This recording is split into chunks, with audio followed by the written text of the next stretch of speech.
ఆరు అరకలు కట్టే పెద్ద రైతులు కూడా అరకటెద్దులమ్మి అరువుకిచ్చిరి పొలము.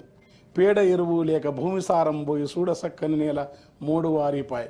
తేమ ఉండు దగ్గిన భూముల్లో సీమ కంపలు మెరుగెరా. వయ్యారి బామొచ్చి వరి మల్లె మొలిసింది, లొట్ట పీసు చెట్లు గెట్టున వెరిగినవి. తరి పొలము దగ్గింది, బెరి కలము మిగిలింది, సెలకంత మురమయ్యి గొలుకు గొలుకయ్యింది. కలమంద జమ్ముళ్ళురా తెలంగాణ కరువుకు గుర్తాయరా. గుక్కిచ్చి గుక్కిచ్చి బోరు దుంకుతుంటే ఒక్కటన్నా మడి సిక్కగా దడవదు. వంకాయ తోటేసి నొట్టి పోయిందిరా, మిరపనాటు కుంటె వరుపైనాదిరా. నాసుపచ్చని బావులా తెలంగాణ నా పరాళ్ళు దేలేరా. కంటే కానుపు కొరకు సస్తె బొంద కొరకు ఉలస పోయిన జనము వచ్చిపోతుంటారు. సావు పుట్టుకల మధ్య తప్పని పెళ్లికి ఇండ్ల సున్నాలేసి ఎగురంగ చేసేరు. పెళ్లి వెళ్ళిన నెలకురా ఇండ్లన్నీ పెంట కుప్పాలైతవి.